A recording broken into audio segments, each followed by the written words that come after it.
What if I told you that your brand new phone is actually a cage stealing 40% of your intelligence?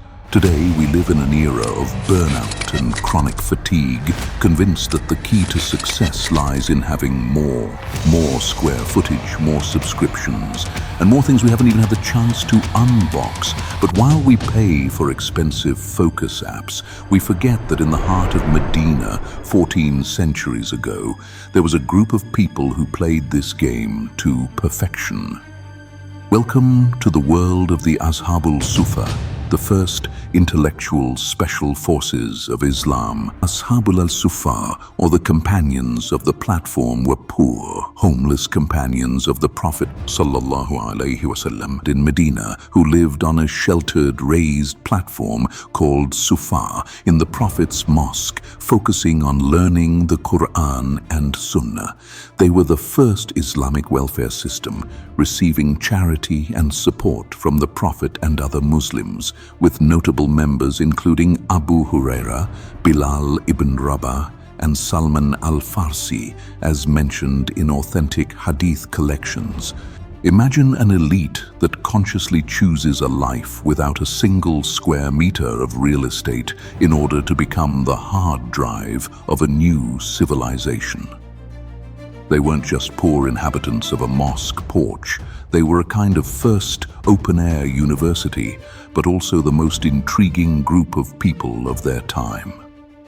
It is a fascinating fact that as many as 400 different people passed through this internship, and among them were those who had left unimaginable wealth in Mecca, like Musab ibn Umair, a young man who was once the symbol of luxury and the most expensive perfumes, only to end up sleeping on coarse sand wrapped in a single piece of cloth. This brings us to the strangest part. These people erased their identity. In a world where you were nobody if you didn't have a tribe or gold, they chose to be nobody in this world so they could be somebody with the Lord of the worlds. But here is what's truly incredible. They were a human laboratory of patience. Whenever the most difficult verses about trials were revealed, the Prophet, peace be upon him, would look at them first. If they could endure it without a roof over their heads and with stones tied to their stomachs from hunger, then the entire Ummah could. They were living proof that the human spirit can function on high frequencies even when the body is at zero. They were the keepers of secrets. While Medina slept, they stayed awake. While the city traded, they hacked space and time, recording into their hearts every frequency of the Prophet's, peace be upon him, voice. There is a detail that will give you chills. They were the night watch of Islam. When all of Medina would sink into sleep, a sound similar to the buzzing of bees would be heard from the Suffa. That was their group recitation of the Quran. They had no screens, but they had a crystal clear sky and brains that were not clouded by consumption. They possessed such sharpened intuition that they could sense the arrival of revelation in the air before anyone else realized what was happening. If stories like these compel you to put your phone down for even a moment, subscribe to this channel, because truths like these are just beginning. There is this incredible, almost cinematic scene.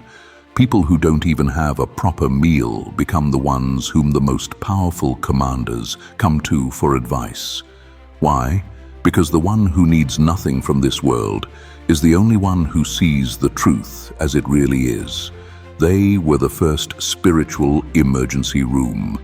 Whenever someone fell into despair, the Prophet would send them there to see how a smile is not bought with money, but with the purity of the heart. Why did they choose hunger over comfort? Because they realized that everything you own actually owns a piece of your attention.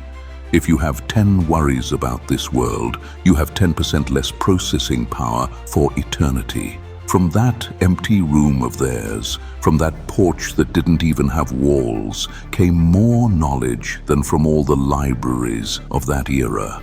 They were free in a way that is terrifying to us today. They had no roof over their heads, but they had the universe in their chests. Their lives tell us that true power is not in accumulation, but in the elimination of the non-essential.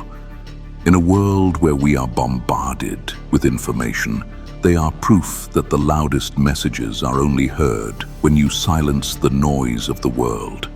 Perhaps you don't actually need a new phone or another self-help book. Maybe you need their Suffa mindset to throw out the excess from your life so you can finally make room for your soul. Because at the end of the day, the pinnacle of intelligence is not having everything, but allowing yourself the luxury of needing nothing but God. Being light in this world is not a failure. It is the only way to truly take flight. Help us spread this video as far as possible by subscribing to the channel, liking the video and leaving a comment. Assalamu alaikum.